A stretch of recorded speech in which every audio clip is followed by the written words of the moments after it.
Testing. Good afternoon. As our last people come to find their places on the table, I'm going to go just give you a couple little nuts and bolty things. I'm going to wait, and I'm going to give you indigestion by going ahead and starting the meeting while you're eating, because otherwise you get restless. So I welcome those of you who are watching online. You have found your way online, folks, to a Zoom link where you will be able to see and hear everything that's happening, but the only way you'll be able to speak is if you speak so that Nicholas, who's watching back there, can hear you. So my suggestion is if you have a question or a comment, that you write it into the chat room, and we will watch for that, and then we will say it out loud. This is as close to being interactive down here, downstairs, that we could do for you, those of you who are online. You chat in by typing, and you'll find that chat with the little green bubble at the bottom of your screen. All right? And if you've got a question or you can't hear or something, if you would do that, our wonderful Nicholas Bursa is watching that screen and trying to watch the camera, so you get something more than my forehead or whoever, right? Okay, so welcome. For those of you who are sitting here, you will find that there is an annual report on the center of your table, and Adam has passed around agendas for this meeting. Those of you who are online, we don't have a way to send you that in person, so we're going to talk through what the agenda is, so you will have it verbally, okay?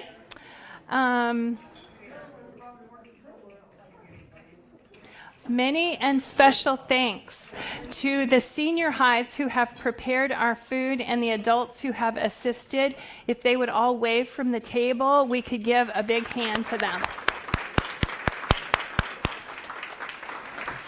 Now, in so many ways, these beloved people have made brunch for us out of the loving kindness of their hearts. And in another small way, they have made brunch for you so that you would attend to the little jars that are sitting in the middle of your table, which are designed for your generosity.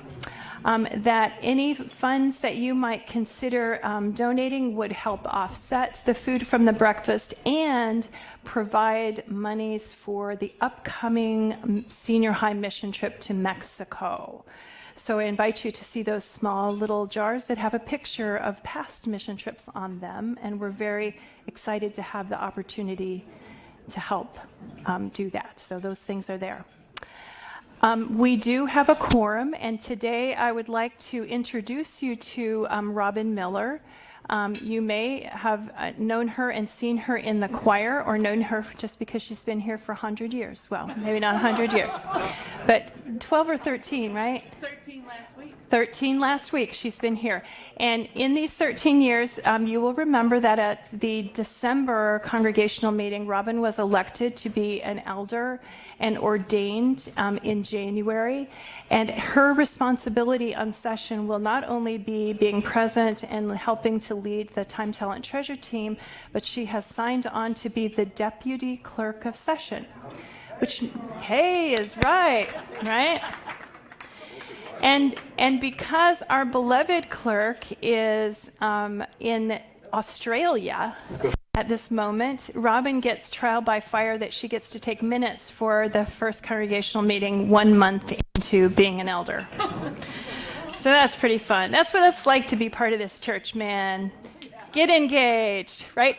And I want to say special thank you to Woodson, who you know, of course, is past clerk, and she was set and ready to come and be the clerk today when I got a message from Robin that said that Linda had broken her door and would not be able to come to the congregational meeting. And then a few seconds later, it was foot. Linda has broken her foot, so we have prayers for Linda as she heals too.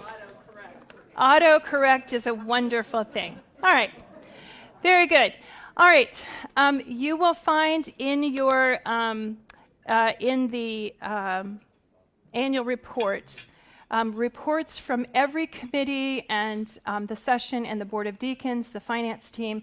We are not going to go over all the details of everything in those written reports. There are a few moderators who are going to be standing before us to say highlights and thanks for and challenges for each of their areas, so we'll be hearing that. We will be looking at those who have passed this past year. We will be looking at Budget 2022, how things went. We'll be looking at Budget 23 and how things look like they're going to go. We will be voting, you guys will be voting on my salary. We will be voting on several nominations from the nominating committee. And then I'm going to have the opportunity to talk just a little bit in a pastor's report.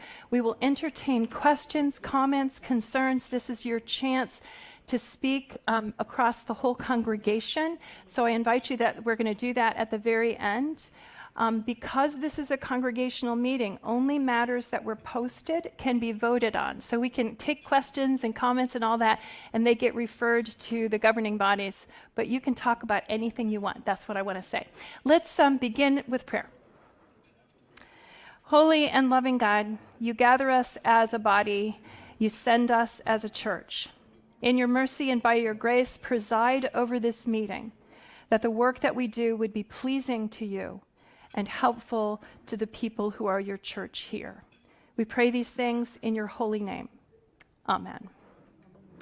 In these moments, I would like to have all of the current elders stand from where they are, just so that you can see them for a moment.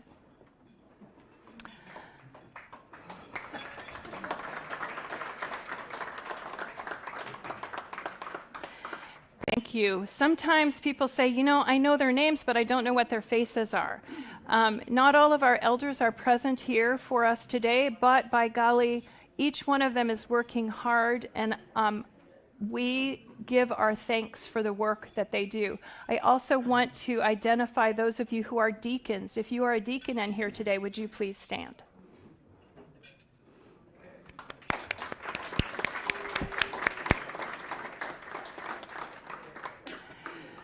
In the Presbyterian church system, we are a representative democracy. That means we are a congregation that elects people who we discern have a good tag on the wisdom and love of God, and that we believe that the decisions that they will make prayerfully, grounded in Scripture, and in the debate and the conversation of the gathered body.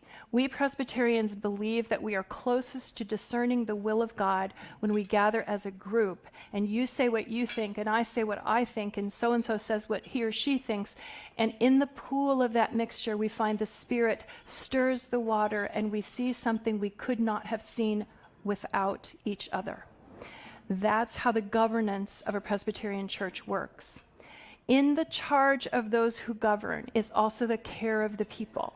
This congregation session has determined years ago that the care of the people would go to the Board of Deacons, that they are the ones responsible to care for and check on and pay attention to the basic needs of human beings. So that's how our work gets done here in the church. You are needed both to support the committees and councils that the session runs, and also to be extended hands and feet to help the deacons board. So you've seen people around you who are those officers. Your engagement is your responsibility. We invite you to invite yourself in. We invite you to come further into service. Now, in these moments, I would like to invite forward Dan Nakahara. Dan comes to us as one of the co-moderators of the strategic planning team. You will remember that the strategic planning team was instituted in 2022. The work that they have done, Dan's going to outline just a little bit. By the way, he was making breakfast for you here just a minute ago. So multi-talented. Man, keep your apron on. It looks good. So anyway, the strategic planning process is moving us from looking at how things are going numbers-wise and the contribution of the listening sessions that you all did and the deliberation of the strategic planning team together with the session on strategic targets that we intend to implement this coming year. And Dan's going to talk a little bit about that. So Dan Nakahara and Lori Brown have been co-moderating the strategic planning team as we work with a consultant from Holy Cow. So. Thanks, Susan. Again, my name is Dan Nakahara. I am here to represent the Strategic Planning Commission. This is a separate microphone to let them at home here. Over the last year, the committee has been actively listening to the congregation. We've heard positive and negative. We have heard pain and hope. We've heard a need for transparency and communication. We need a call to be closer to God and closer to each other, and to be stronger in our ability to handle controversy and challenges. We have also reported to session our core values, core values, mission statement, and our mission statement and our vision statement. I just want to call your attention, if you do have the printed annual report, the first page has the core values, mission statement, and vision statement. The vision statement being a goal for the next 2 to 3 years. Okay, I'm not going to go through them, but I just wanted to point out that the core values, they were determined by a question that we asked ourselves: where do we experience God? Okay, and it guides our engagement of our church community and our outreach to the world. Our mission statement defines why we exist as a congregation and includes theology and our core values. Most recently, our group has been working on strategic targets in 3 areas. They are individual growth, leadership development, and congregational community building. And I just want to talk just a little bit about each one. Individual growth being each one of us being changed to take responsibility for our spiritual development, engaging in practices that make us closer to God. In leadership development, we're trying to create an environment that identifies opportunities for our future leaders to carry on the work of Christ in our church and in the world. And in congregational community building, we're trying to come together as a community for mindful connection, mutual understanding, and celebrating, our unique community of Christ in Christ's love. So our next steps is to bring our work to session, to integrate the engagement of our work, and to communicate to the congregation the direction, challenges, and opportunities. We'll be available for questions. Also, I just want to bring your attention, we do have an email address. It's transform@firstpressdf.org. So if you guys have questions, if you want any comments, please don't hesitate. And if you have any questions, we'd like to welcome any questions right now. Thank you. Questions for the strategic planning team? Yay, it's fun ahead. Well, thank you. It's been a pleasure, and I just want to just thank the group.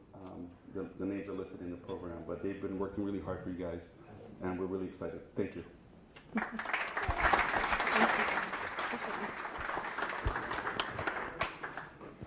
I hope that you will read that material and really look forward to, we are right at that brink where now we translate into actions and steps. So you'll see, and maybe have already seen some changes that we've made in our communication. So every comment is valued. So please keep them coming. All right, in these moments, I'd like to invite forward our mission moderator, Jane Cohen, to give us an update on where we are in our mission.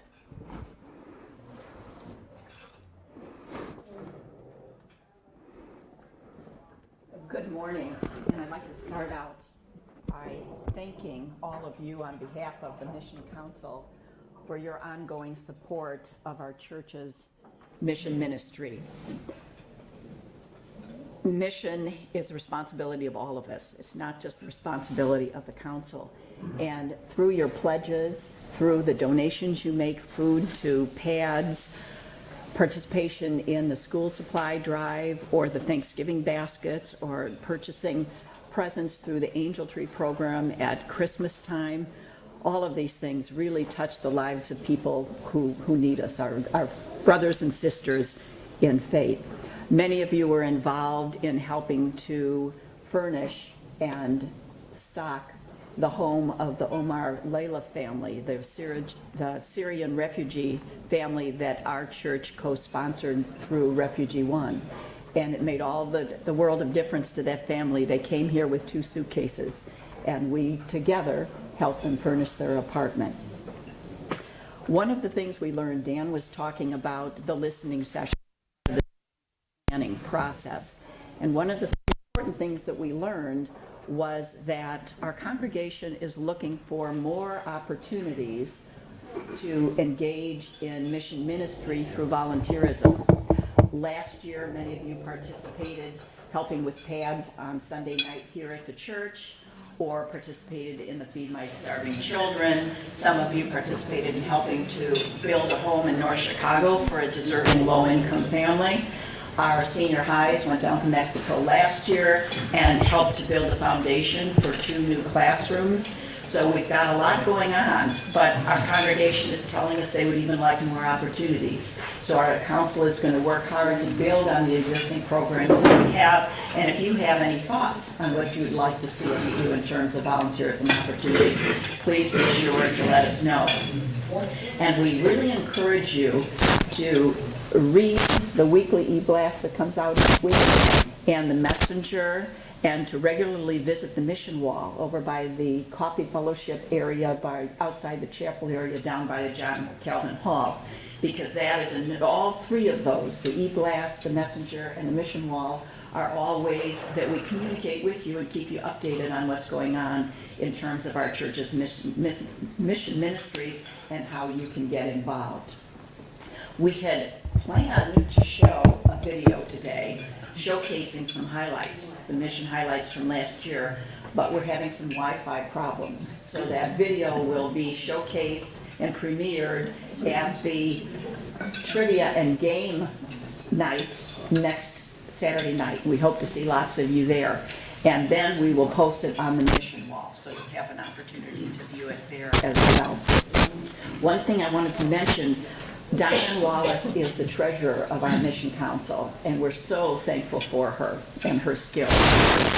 She prepared a 2022 giving report that itemized all of the monetary gifts that our church gave to our various mission partners.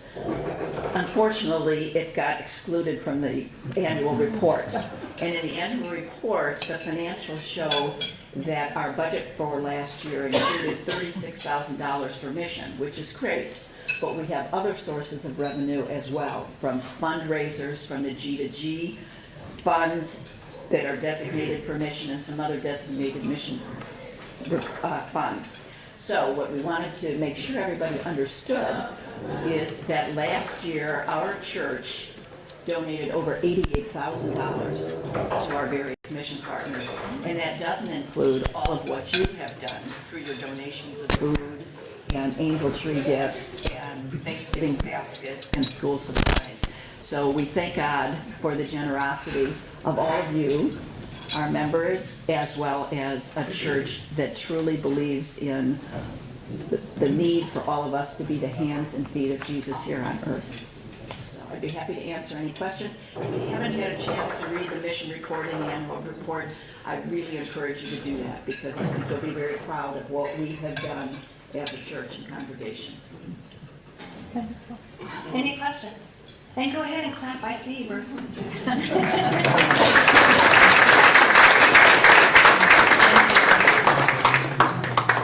Very good. Thank you so much. Not on your agenda, but on our plan, I'd like to invite forward right now Carolyn Brooks, Elder Carolyn Brooks, to tell us what's going on in properties right now. So she's definitely going to need a hand. Well, when you asked me if I needed to speak, I said I didn't need to, but this is quite So we should read our emails also, not just the report. I just wanted to just kind of speak a little bit. Jim is not here today, he's out of town, and he is definitely our lead.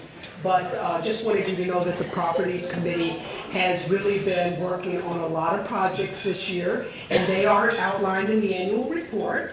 And we are currently finding, well, let's not even go on that. It's like, we've done a lot of projects. They're definitely outlined in the annual report. You can take a look at those on your own time. But I think that we can all sit here in this room and know that this church is beautiful. It's amazing. It's a historical building. It's something to see in the city of Deerfield. It was one of the reasons that I was drawn here, was how beautiful the church was. But it's old, and it needs some tender loving care and some patches, and sometimes when our budgets are tight and stuff, we just kind of plug a little hole here and plug a little hole there, but then another little spout comes this way and another. So what we're finding is we do plaster work that we're patching up walls. We literally had to choose. Actually, Susan and I went through and said which one would be the most detrimental to our structure. So like if they're coming off our north wall and things like that. So I'm learning a whole bunch of construction stuff, and I'm not a construction person. I usually am the person who dials somebody to come and help me. And so anyway, that's what we've been working on. So we have a very, very huge project that is coming up. We have had some issues with our HVAC system. I know if everybody who has been here has actually probably sat in the sanctuary and either froze to death or just really sweated it out. And so we are working on that, but we had to go to an engineering group that was capable of taking all of the different additions to the church, to the building, and try to mesh up with old systems, like piping systems, radiator systems. We've got the boiler room. There's just a lot of different things. So we have tried to have this group of engineers help us to design a map that would say what should be our immediate needs and what should be something that we look forward to years out, so that we can keep this building up and running and in the shape that we like it. So that's what we're currently working on, and that is like a really huge project. There's also another project that we're working on with the village, and you know what, Susan, I don't really know enough, so I thought maybe you could just jump in there. How's that? Hey, that. Yes. And I'm here if you have any questions also. So something about our leaders, they head to Arizona and Florida and New Zealand and Australia, and so bless them on all of their way. But Jim's off someplace in the West or something. I can't remember where he is. But anyway, we're grateful. So just a little note what Carolyn was hesitant to say. The engineering assessment has shown us that our church HVAC has immediate need of about $650,000 worth of replacement and repair. Nobody on the volunteer staff wanted to say that. But I'm going to tell you that as we move into the next 12 to 18 months, we are going to be prayerfully talking about how shall we rise up to meet this moment and how shall we make do in between. So we'll look at that. And as Carolyn suggested, the assessment for the first time means that when we make repairs, we are not just patching. We are actually working on a plan that should take us out 5 to 10 years. And after that time, we will have an entirely new heating and cooling system, which is appropriate for a system that is in part 70 years old. So it's lasted us really long. So applause for the church before us that put it in, man. Carolyn mentioned the village, and I think Chris Hales is still here. Is Chris here? Maybe. Okay, Chris is a new deacon and a relatively new member in our congregation. He is also a land use attorney, and he has become the liaison for the session and the community. As you may have heard in Deerfield Village News, the village is applying for a TIF grant, which means that they will be able to take a look at some of the declining areas in Deerfield, particularly the area in which we sit. If you've ever tried to park in the south lot, you know what I'm talking about, right? And so by applying for that TIF grant, it has pushed ahead the project that has been in conversation for the last 7 or 8 years about the improvements of the Northwest Quadrant. And you'll remember a few years ago we were in a conversation with the village about, oh, they were interested in putting a two-way street through our west lot, for example. Those designs have been worked on by what is called a Northwest Quadrant work group for the last 6 or 7 years. Representatives from the church, from the Christian Beginnings, from the retail shop, from the village, and from the Park District have met together as neighbors, laughing, talking, designing. Those designs are about ready to hit public fray. The session will be seeing them for this final iteration, not a final, I shouldn't use that word, this latest iteration in the next couple of months. And we will be in conversation with the village and with our neighbors about what is best and what gains the best benefit on improvements in our area. Once the session has seen those diagrams, we will make them available on our website as well as in the building here itself. But we're going to let session take a look at those first. If you are interested, you can actually go onto the Village of Deerfield website and take a look at past iterations of those drawings.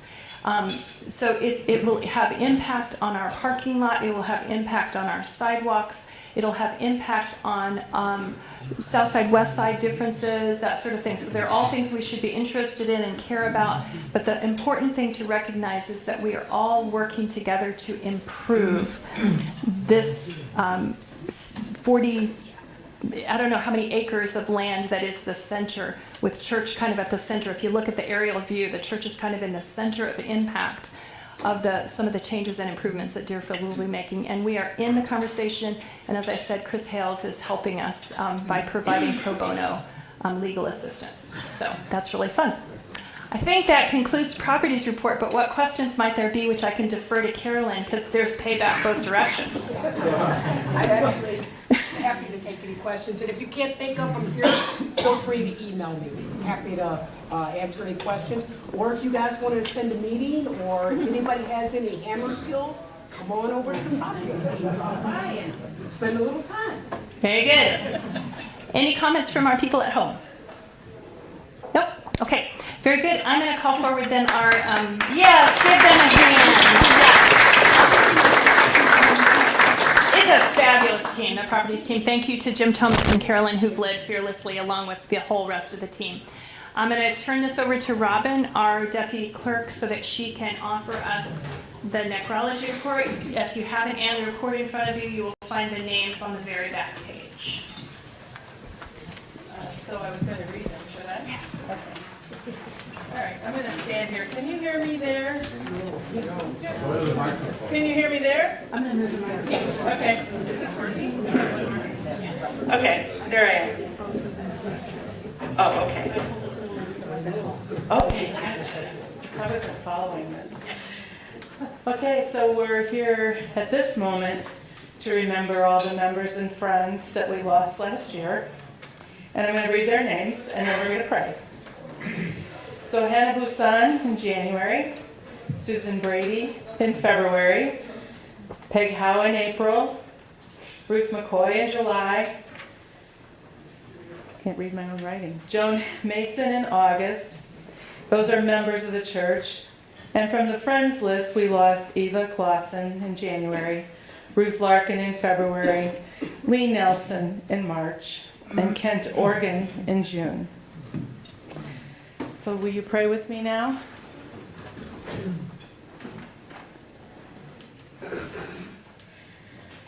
Father God, creator of heaven and earth, we thank you for the lives of each of these people and the impact that they had on the lives of their family and on this church. Jesus, the way, the truth, and the life, promise to go before us to the Father's mansion and prepare rooms for us.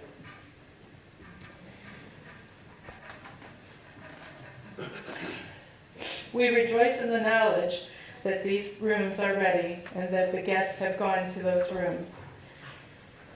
And we also rest assured in the knowledge that our rooms will be ready when we are. there will be reunited as the children of God for all eternity. In the name of the Father, and of the Son, the Holy Spirit who's with us today. Amen. Sorry, I'm a crier. No matter what I do. So grateful for you, Robin. Your emotion is part of the gift. Thank you.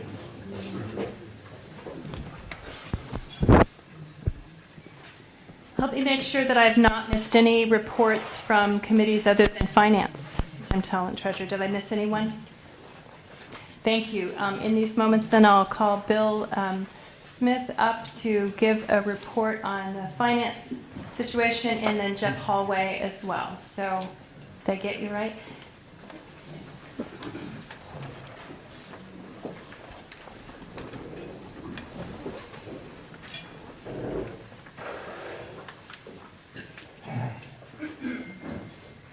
Good morning. Good to be here.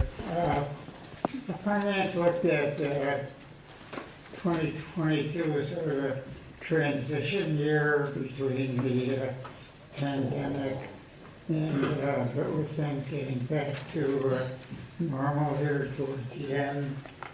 The full finance report is on page 14. There's their numbers, there are lots of numbers on page 15 that you can look at at your leisure. Just a couple of highlights here. We did budget for a small deficit. We don't do that normally, but we did view it as the kind of year where that would be appropriate. Unfortunately, we came fairly close. We budgeted for a $14,000 loss, and it turned out to be about 30, but still that's awfully close when you're talking about a budget of $1 million. That's still close enough for government work. And that shortfall, small shortfall, is easily covered by church reserves. The shortfall might have been greater, but we were able to realize some savings in vacancies in administration as well as music areas. So that helped a bit. And we also received continuing strong support from the FPCD Foundation. And it's important to recognize that the foundation is not only there for us in perpetuity, but it's also helping us out right now with their contributions to the annual budget. We have 2023 coming up, and Jeff Hallway, the incoming finance chair, will be talking about that. If there are any questions, I'll be glad to answer them. If not, I'll be glad not to. It's up to you. But all of the details are here in the report on page 15. Any questions? Before Bill stands down, I just wanted to take a moment to identify this servant of God. Bill has we talked about this, he has served on session, on the finance team, on the time, talent, and treasure team, on the foundation, and on the session, accumulated active service for the past 20 years. But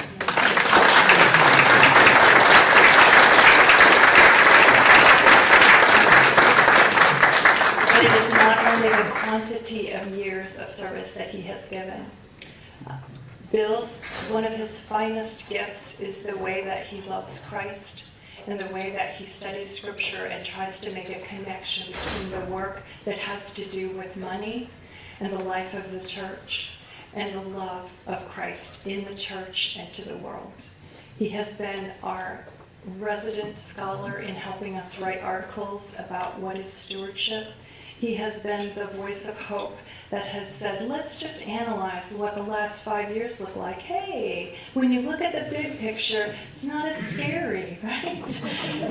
And then he projects into the future in ways that help us ground it in the facts, see that our worry, not only because we're called to rely on Christ, but our worry about practical things is often ill-founded. So he has been a rudder and a rock for the finances of this church, and as he now steps not to the side, but into resting service, right? We are so grateful, Bill, for everything that you are, not just for what you have done. So thank you so much. Will you please stand and applaud for him?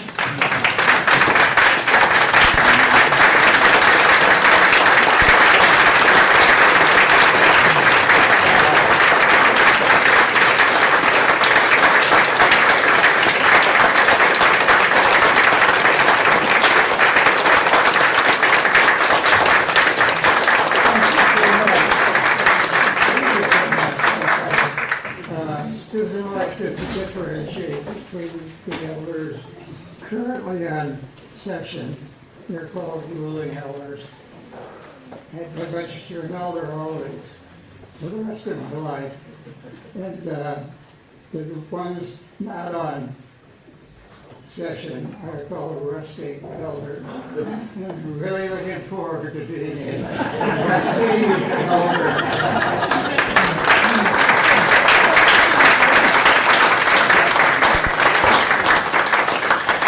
And if I may, it's not true that behind every good man there's a good woman, but in this case there is.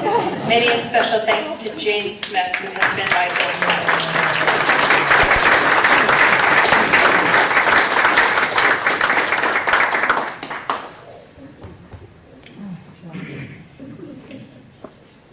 Now I'll talk about 2023, but I just to echo what Susan said, that this is my second stint on the Finance Committee, and I remember talking about some things that were tough issues, and it's usually Bill Smith that kind of comes through with, hey, that's a good idea. So as he rests, maybe we'll still be able to tap him a little bit. When I was asked to come back and moderate the Finance Committee, I said, before I accept this job, I want to make one phone call. And that phone call was to Dean Gears, because Dean is the one that actually prepares the first draft of the budget every year. And I will say 90% of the work that goes into the budget is done by Dean. I know he's not here today, but he should be recognized for the work he's done. He's done it for years. And the process of creating a budget for the First Presbyterian Church in Deerfield would be the envy of any Fortune 1000 company. A lot of work goes into this. The process begins with Dean and his 250-line Excel spreadsheet. And it goes to the Finance Committee, where we bounce it around a little bit. After that, the Personnel Committee gets involved. The Administrative Council looks at it. There's a 30,000-foot overview for the congregation, which is what we're going to do right now in the next 3.5 minutes. And then ultimately it's approved by session. The key elements this year, I'm pleased to say after last year's results that we're budgeting a balanced budget. It's largely because the members of the congregation, the existing members, have stepped up. We've got a 9% increase in pledge revenue over last year, and as I'm sure everybody knows, pledge revenue is the biggest component of the revenue part of the budget. So we've got a budget of about $1,036,000 this year on the back of an actual last year that was just over $900,000. So that will enable us to do some things that we want to do.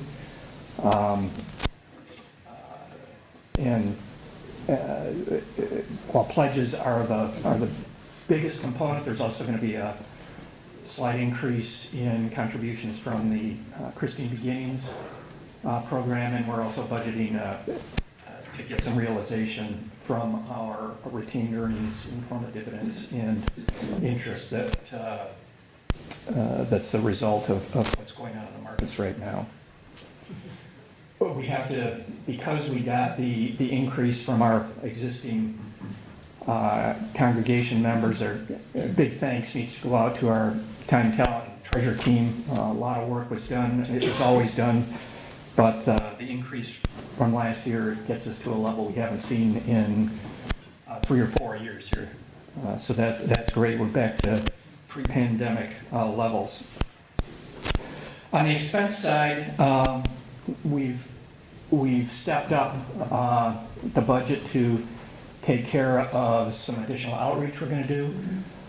We've got some positions that we didn't fill last year that are going to be filled this year. There's a slight increase in insurance costs and utilities. We need to do a periodic audit of our books. That will be done again this year. There's an increase, a slight increase, about 2% in the personnel budget. There's also, there was a handout that came out a little while ago on the sabbatical that Susan's going to undertake this year. There's more detail on that. I think that's going to come up here.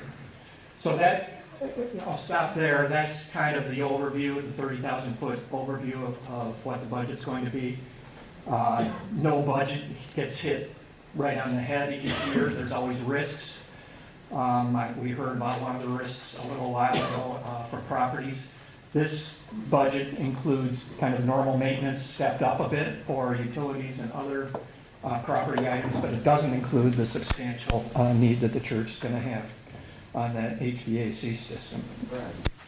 So I'll stop there and ask if there are any questions.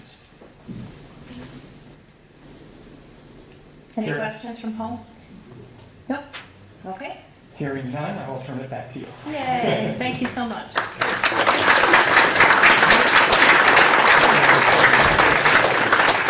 I hope that all of you who work on finance and time, talent, and treasure heard that wonderful compliment about like any Fortune 500 company would be proud of the way we handle the money here. Yay! Coming from somebody who knows, that makes me very happy. So really nice. Very good. Okay, now what I'd like to do is introduce to you moderator of personnel, Keith Donaldson, who just came traveling back from Antarctica. His plane literally landed sometime yesterday. So he's just thawing out. But we're really grateful for the way that you kept this as a priority.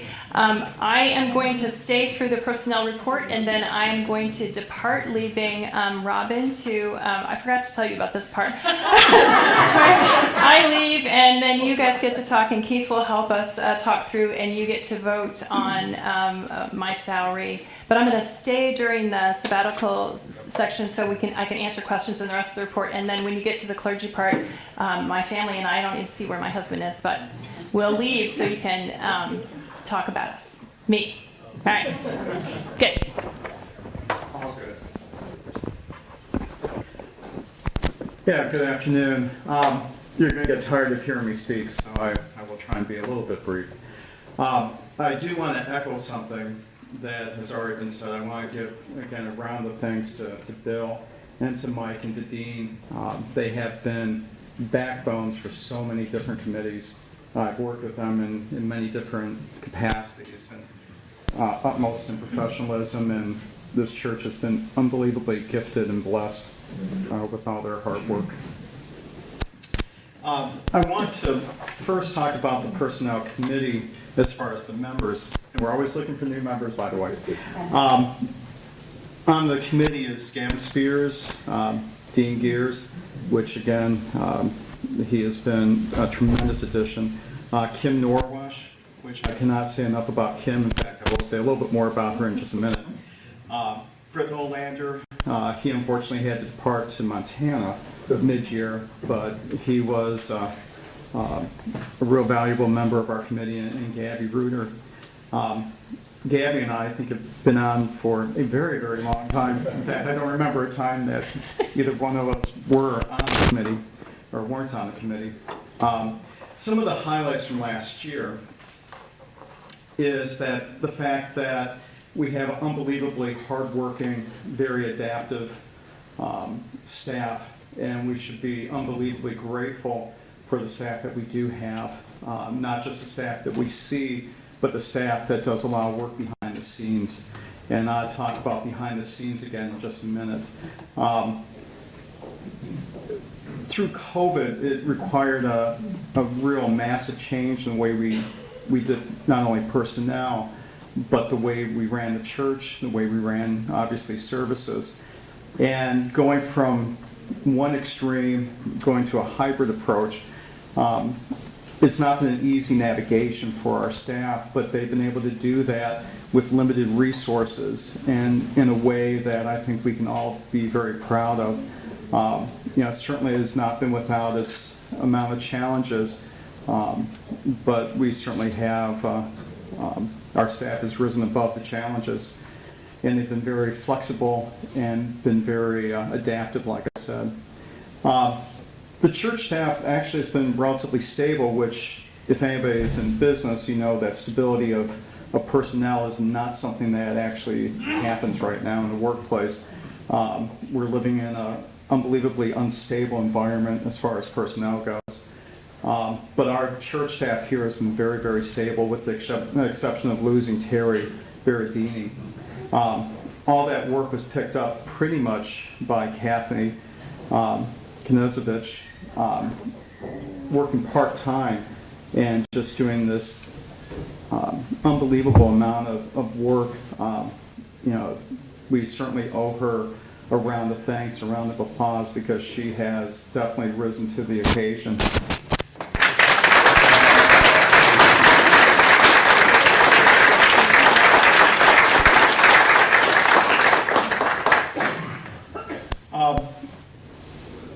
And I said we'd get back to Kim. Kim, again, just the ultimate professional on the personnel side of the world. She took this monstrosity that was our personnel handbook and wrestled with it for quite some time, brought it up to the 21st century, compacted it, streamlined it, brought it up. We looked at various churches in the area. We did some benchmarking off of that.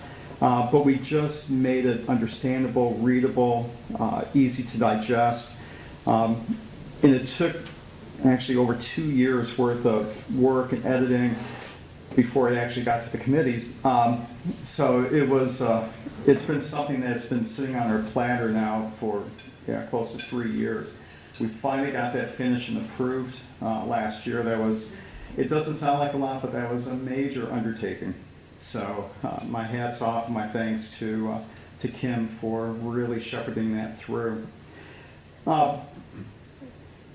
Which leads us into the next topic. We think of shepherds. One image that comes to mind that has nothing to do with shepherds, actually, has a lot to do with the fact that I've been traveling for way too long. I think about Japanese gardens, and we've all seen the piping where the water comes down, filling up a bucket, and then the bucket tips over, empties out fully, and then goes right back, fills up some more. When we think about our church staff, very few people actually see the whole picture of what we put our church staff through and what our church staff actually does for us and for the congregation. Obviously, we see what happens on Sundays. If we're fortunate enough to be on committees, we see what happens on the committee level, or at session or on deacons. So we see components of what our church staff is put through. And it reminds me of the fact that when you do a hard day's worth of work and you're tired, sleeping overnight, by the next morning you've kind of recovered from the exertion. Mental stress, it's the age of burnout, so people certainly talk about that a lot more. But mental stress takes a lot more time to recover, because it's not just your muscles that are trying to recover. The church put in place a program that looks at both those, but an even more important angle, which is looking at the spiritual and the well-being of the clergy, and they put into place a sabbatical. Because if you think about, most of us are fortunate enough to work 9 to 5. Some of us who have businesses don't have those kind of hours, but we have kind of a job that has definition. When you start talking about a pastor, you start talking about a job that is certainly well defined, but certainly goes beyond borders in all directions. And the amount of physical, mental, spiritual work that's put on our staff is the reason why sabbaticals are so important. It gives our staff, our clergy, a chance to step away, to recenter, to refill that bucket so that they can go back to emptying it out for us on a regular basis. COVID obviously impacted our ability to encourage strongly Susan to go on sabbatical, because she has not gone easily into this. But now that we're kind of post-COVID, Susan has agreed to go on sabbatical, to take that much needed, much deserved, and contractual sabbatical, which she will be taking this year. We've been talking about this and laying the groundwork really for the last couple of years, getting things ready and prepared so that there's minimal impact on the church. It's a time that actually is a good time for the church to hear a different voice, but also to appreciate what we have. Because oftentimes we never appreciate what we have when we have it. It's when something is removed that we finally say, oh, wow. We got a little taste of that, but this gives a chance for the congregation to grow and to reevaluate, but it gives Susan a much needed rest for study, reflection, recentering. You all have a handout that talks about the sabbatical. You can read it. You can certainly reach out to the Personnel Committee. We're happy to talk about it. You can reach out to Susan. If there's any questions right now from the field, we're happy to tap dance. And, Questions? Okay. well, that was easy. I think that's about it. Okay, very good. All right, as questions emerge on any of that, please know that, as Keith said, personnel or myself. I'm going to leave now so you can talk about clergy salary, and you might be thinking to yourself, why do we do this? The part of the budget, the only part of the budget, because we are a representative democracy, we elect elders to prepare the financial budget for the church life.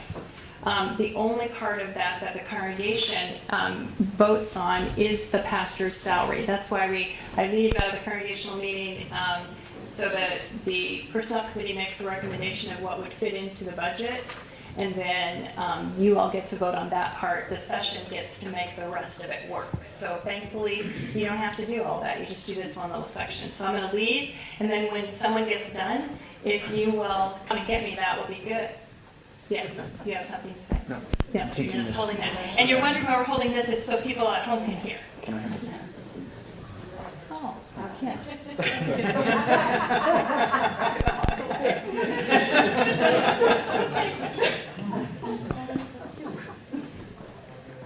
I'm just here to be nice.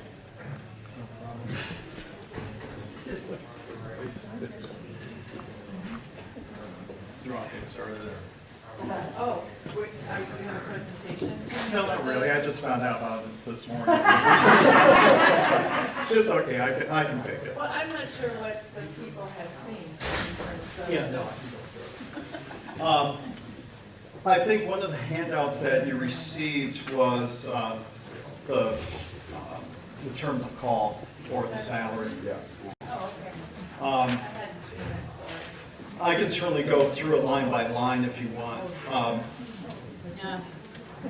Yeah, and if there's any questions. Obviously, what happened when we did the first draft, when Dean did the first draft of the budget, we had come up with salary recommendations. There's some things that we have no impact on. It's dictated to us, which is the Board of Pensions from the Presbyterian Church. They dictate how much that increases every year. So that we have no real bearing on that one way or the other. We just have to abide by it. It's divided into housing and salary. Housing allowance that's staying constant from last year to 2023 proposed. In the first draft of the budget, we had come up with one set of salary recommendations, and when the budget came back around, it was a recommendation from the Personnel Committee that we do a 3% increase across the board, which obviously also would include Susan. So that's why you see the 3% on the salary line, not on the whole thing, but just the salary side. So that's about it. Keith, Yeah. I have a question, and I didn't want to ask it when Susan was here. Do you have any idea about what other churches' approach to sabbatical is? Do typically the churches provide any income, extra income for the senior pastor during a sabbatical, like a $5,000 or $6,000 gift so they can go do something professionally? Do you have any comment about that? That's actually a very good question, one that actually has not been asked and I've not checked into. I will check into Because that. I know, there's nothing in the budget, I don't think. No, for there's it. nothing in the budget. Yeah. No, the budget covers hiring Yeah. a replacement, but this year continue on obviously with their salaries. But yeah, I mean, that's a very good point.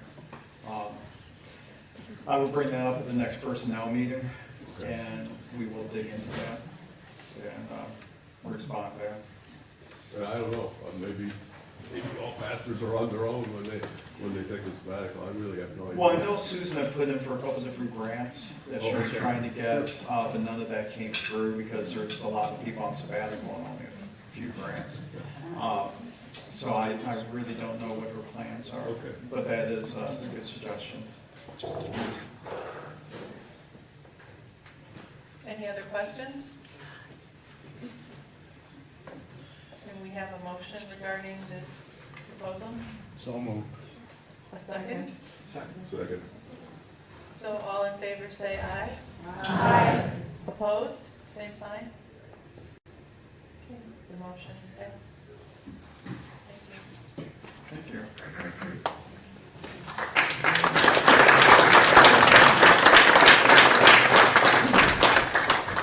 Someone giving Susan?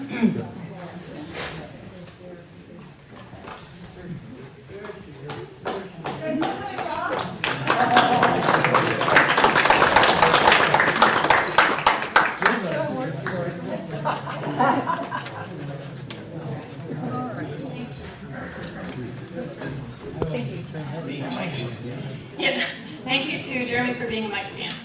Good job.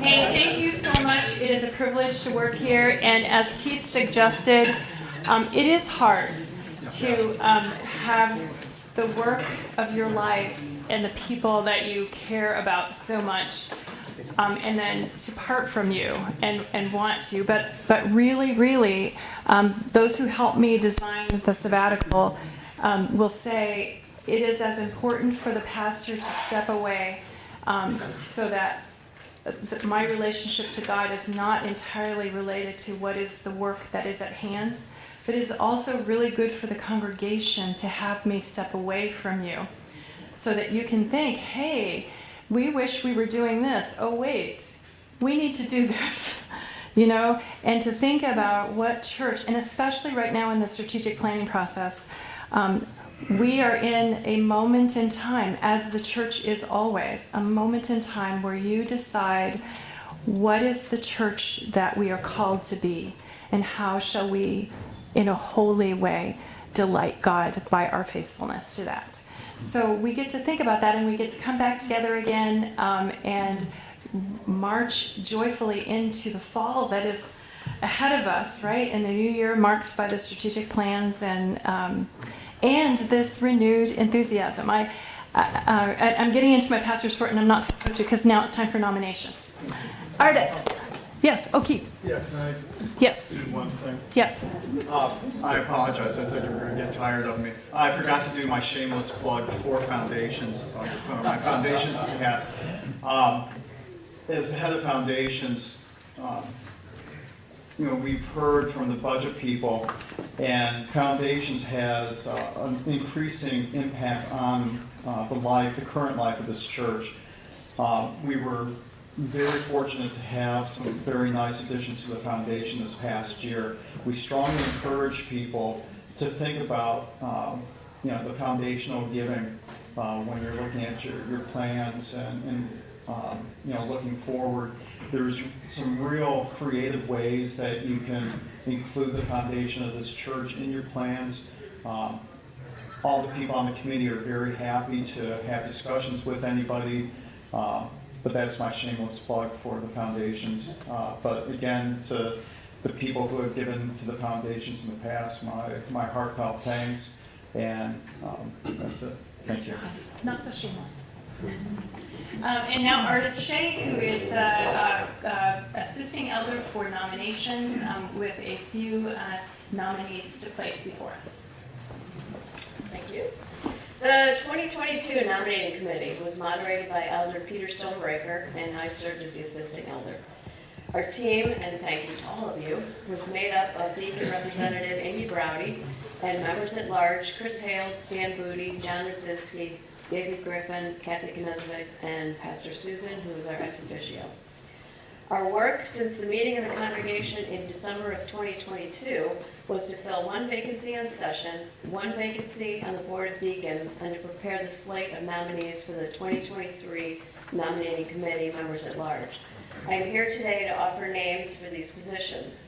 There is one elder vacancy on the session, class of 2025. Today I present one nomination for that position, Ann Midoff. On behalf of the nominating committee, I place Ann into nomination for elder class of 2025. Thank you.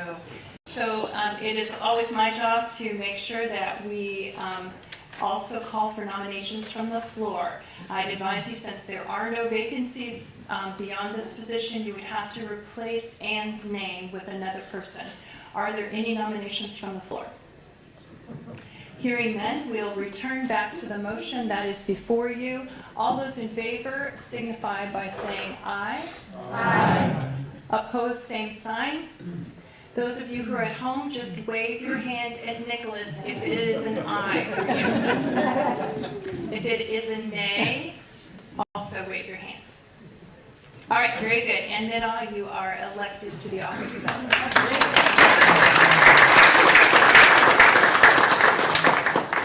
On behalf of the nominating committee, I place Ann and Craig Ross into nomination for deacon, class of 2025. In our congregation, one position on the board may be filled by a couple. Ann and Craig Ross are nominated. Again, there is not another vacancy on the Board of Deacons, so you would have to replace their names. Are there any nominations from the floor? You guys are such wise people. All right, so the motion is properly before you. All those in favor signify by saying aye. Aye. Opposed, same sign. And we will gather votes from home. If you are in favor of this nomination, wave your hand at Nicholas. Opposed, same sign. Very good. The motion passes. Ann and Craig Ross are the parents of that wonderful little boy, Colin, who keeps putting his dollar on the communion table.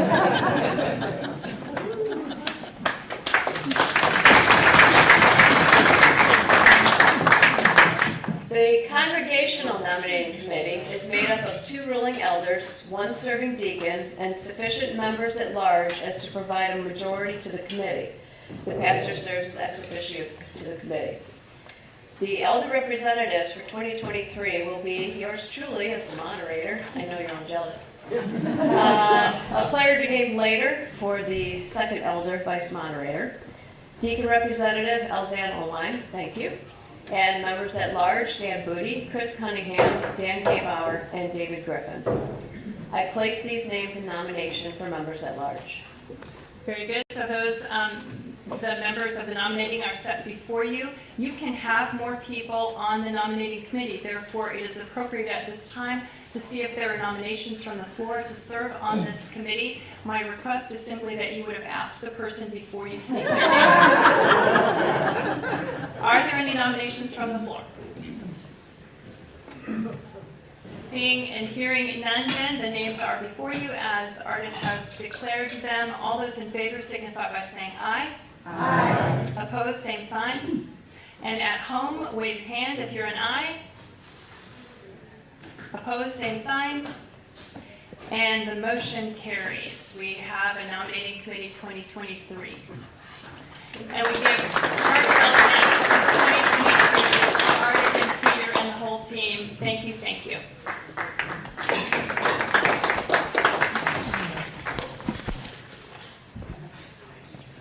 Very good. I look at my watch and realize that we have been at it for 1 hour and 7 minutes from our start time of 10:45, which I think, by golly, those of you who've been making reports, well done.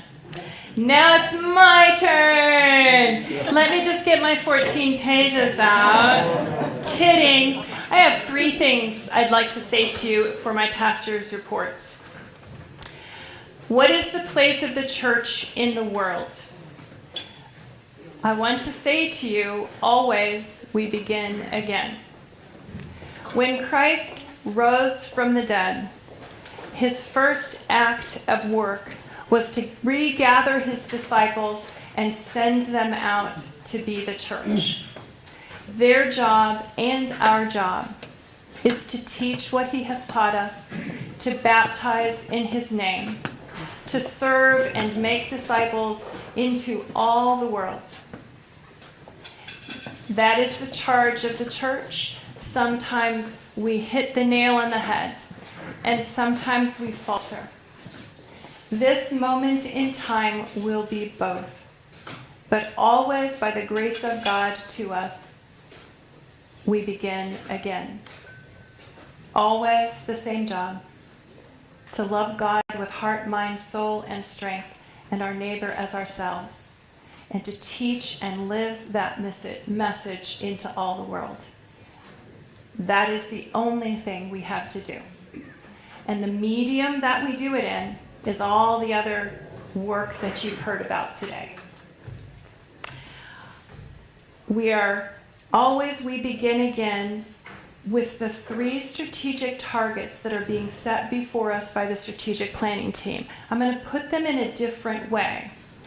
The first target, which is about individual spiritual growth, is really a charge and a challenge from the team from the session that each one of us should be addressing our need individually and personally to be growing stronger in faith, both in mind, in spirit, and in service. That's 3, not both. Mind, spirit, and service, we have a call to get closer to God. That will be one of our first strategic targets, that each one of us would be taking more and more responsibility for growing in faith. The second target has to do with being close to each other. One of the observations that we got from our consultant and we heard from the listening sessions is that we've been, some of us, beside each other for a very long time. But there are a lot of stories and truths and hopes and positions that we have not drawn close enough to each other to know. And so many of the things in our next strategic target is going to be about getting closer to each other. How does this work? I'm going to give a tiny little example. The Strategic Planning Committee in one of our workshops was given the exercise of, okay, turn to this person that you've known for 60 years. And ask them about a challenge, a hardship, a difficulty that they had to overcome and how they got through it. And the listener was supposed to be listening to identify what grew in that person. What strength do you see as you listen to this person tell this climb? And then to introduce that person to the group based on what you saw from what they climbed over. we found ourselves going, I didn't know that about you. I didn't know that was one of your challenges. But we're sometimes so polite with one another that we didn't know. We didn't know that so-and-so has his 26th chip in AA. We didn't know that this person had lost a child 30 years ago. We didn't know that this person had just lost their job right now and was excited about it. We didn't know that this person had lived in their car at one point in their life. And that's going to be the second strategic target, to grow closer to each other, to know more about and love more about each other's story. The third piece is to be able to navigate storms in love. Now, shorthand for that in the strategic planning is, how do we handle conflict better than we do? Right? We aren't an extremely conflicted congregation, but when we have differences, sometimes we don't know how to talk to each other in creative ways. That is, so that you can have this disagreement and end up on the other side with something beautiful rather than something broken. So that's the third piece that we are going to be. Won't this be fun? We're going to be putting ourselves into situations where we go, wow, I think differently about that than you do. Isn't that interesting? What do you suppose God is doing to have us have differences of opinion? Because the worst thing we could do is become all same thinkers, right? There are many churches that translate the Christian faith into a box, and they say, if you are going to be called Christian, here are the 16 things that you have to say that you believe. That has never been the Presbyterian expression of the life as a church. We believe that once you're in this lifeboat, you get to stay. Right? So we're going to work out the differences, and those are going to be some of the fun things that we get to do. And you think, oh my goodness, but lots of things will fit into that. I'm excited about it. I hope you will give some of that thought. Think about your own spiritual lives. What do you need to do to grow to be the next spiritual giant? Think about your neighbor. What do you need to do to get closer to someone else that you've just brushed by for so long? And how will you speak your truth in love and have the openness of heart to let others speak their truth in love to you, and then say, instead of, oh, I'm so mad at you, right? Okay, so those are 3 things. Challenges. These are the 3 things that I see that we are going to face in 2023. One of them is, there are 2 lines, an active, vibrant ministry and mission-driven church, and a building that is aging. And that is going to be a challenge, because if we become a congregation where our biggest financial and physical draw is taking care of the building, it will break our hearts. So we have got to figure out a way more and more, and like Keith was saying, this is legacy giving, this is, if you have it to share, you take up a load on your shoulder, so that the mission and ministry of the loving people that we're supposed to do is not set aside by how much we have to pay for HVAC. Do you see the 2 lines converging? We cannot be a church that just takes care of its building, but we have to take care of our building so we can have a launching point from which to do mission and ministry. But we cannot ever let, oh my goodness, we have to spend so much on the building that we can't do mission. That will be the death toll of our congregation, right? So that's a challenge I see. The second challenge is that the world sees our mistakes. We live in a time where the world looks in on the church and says, yeah, we know what happens in the church. And pick a news story. Pick the story of pedophiles. Pick the story of a huge cathedral built while people starve next door to it. Pick a story, and the world is saying, hey, you don't look much like your book, right? That is a challenge for our time. Do you know that for the first time in the history of the United States, the Gallup polls that ask you about what's your religion, for the first time in the history of the United States, less than 50% of the population of our country indicated that they had a religious faith. Not just churches, synagogues, the Baha'i, everybody. We live in a country that is wondering, does your faith make you a better person? I think I can be a pretty good person without having faith. That is a serious challenge that we have to face. And I think one of the best ways for us to face it is to start and be really careful about how we live publicly, individually and corporately. If you bear the name of Christ and Christian, who are you outside in the world? And who is the church? What is our concern? How are we saying we live in the world in a way that is different than politics or corporate or whatever? Does that make sense? You with me? So those two challenges. The third, we also live in an anchorless world. It has been years and years and years, my friends, since the Bible has been taught in public schools. And unfortunately, we sometimes have times where we don't teach it in the church either, right? We're into social and mission and all that stuff, and sometimes we forget to spend time in the Word and time in prayer, which means that when we enter into public discourse, sometimes people do not have the same story undergirding them. You go into the story with, we should love God with all our heart, mind, and soul, and strengthen our neighbor as ourselves.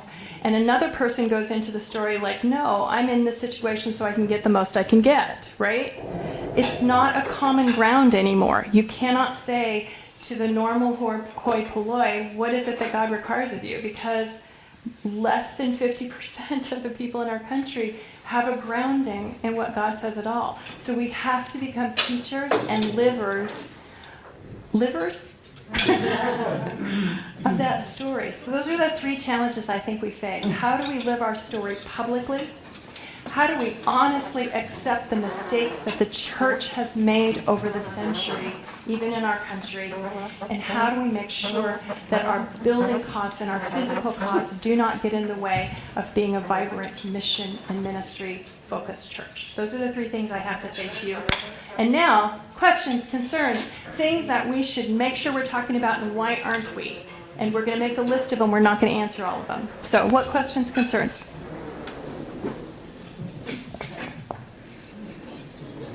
Are you all sleeping out there? Okay.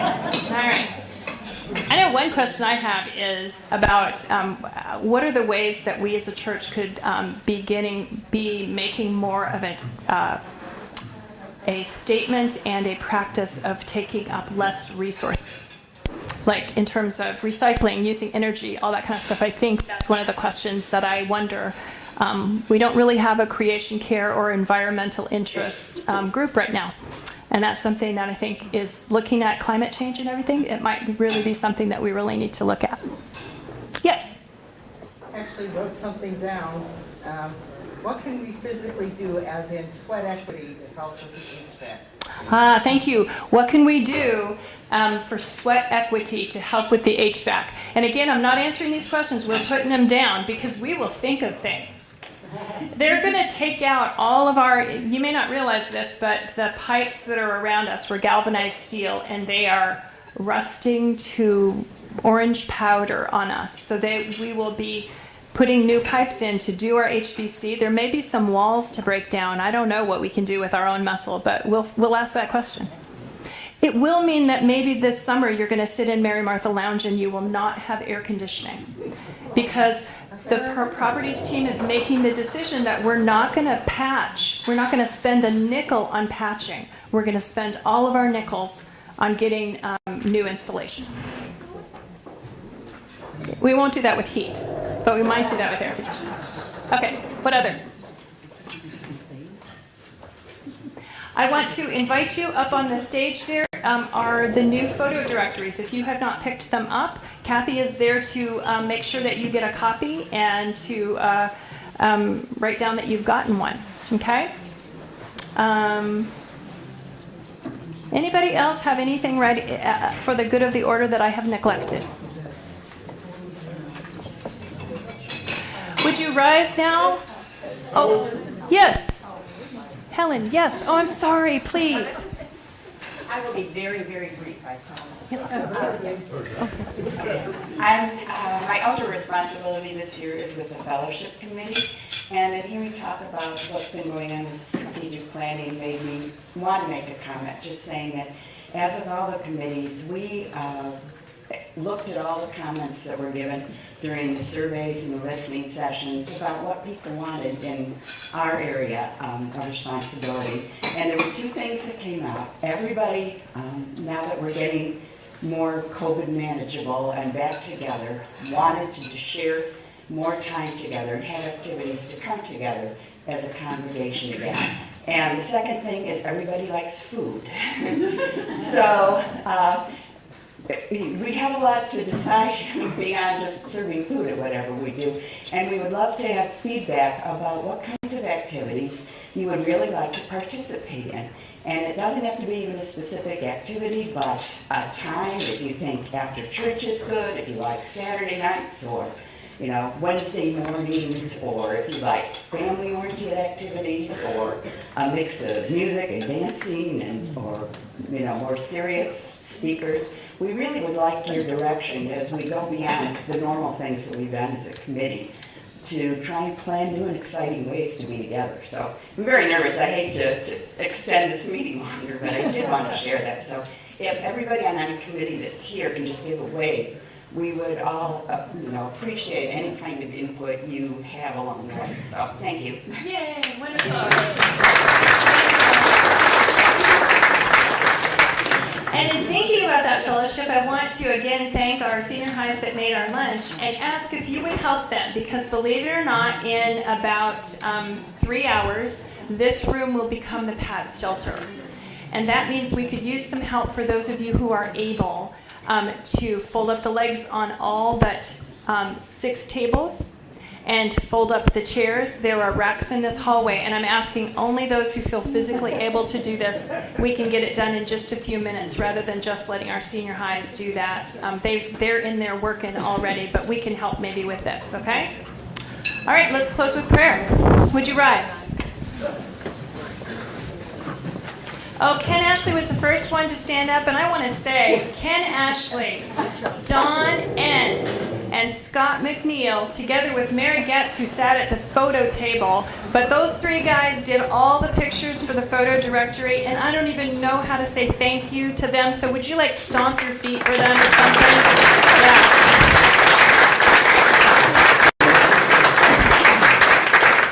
Let us close with prayer. Almighty and ever-loving God, thank you for making us one in you. Thank you for the privilege it is to be part of First Presbyterian Church, Deerfield. And thank you for loving us. Call us forward, Lord. We step into your pleasure. We pray these things and all of the business aforementioned into your care and into your wisdom. In your precious name, amen. Thank you all.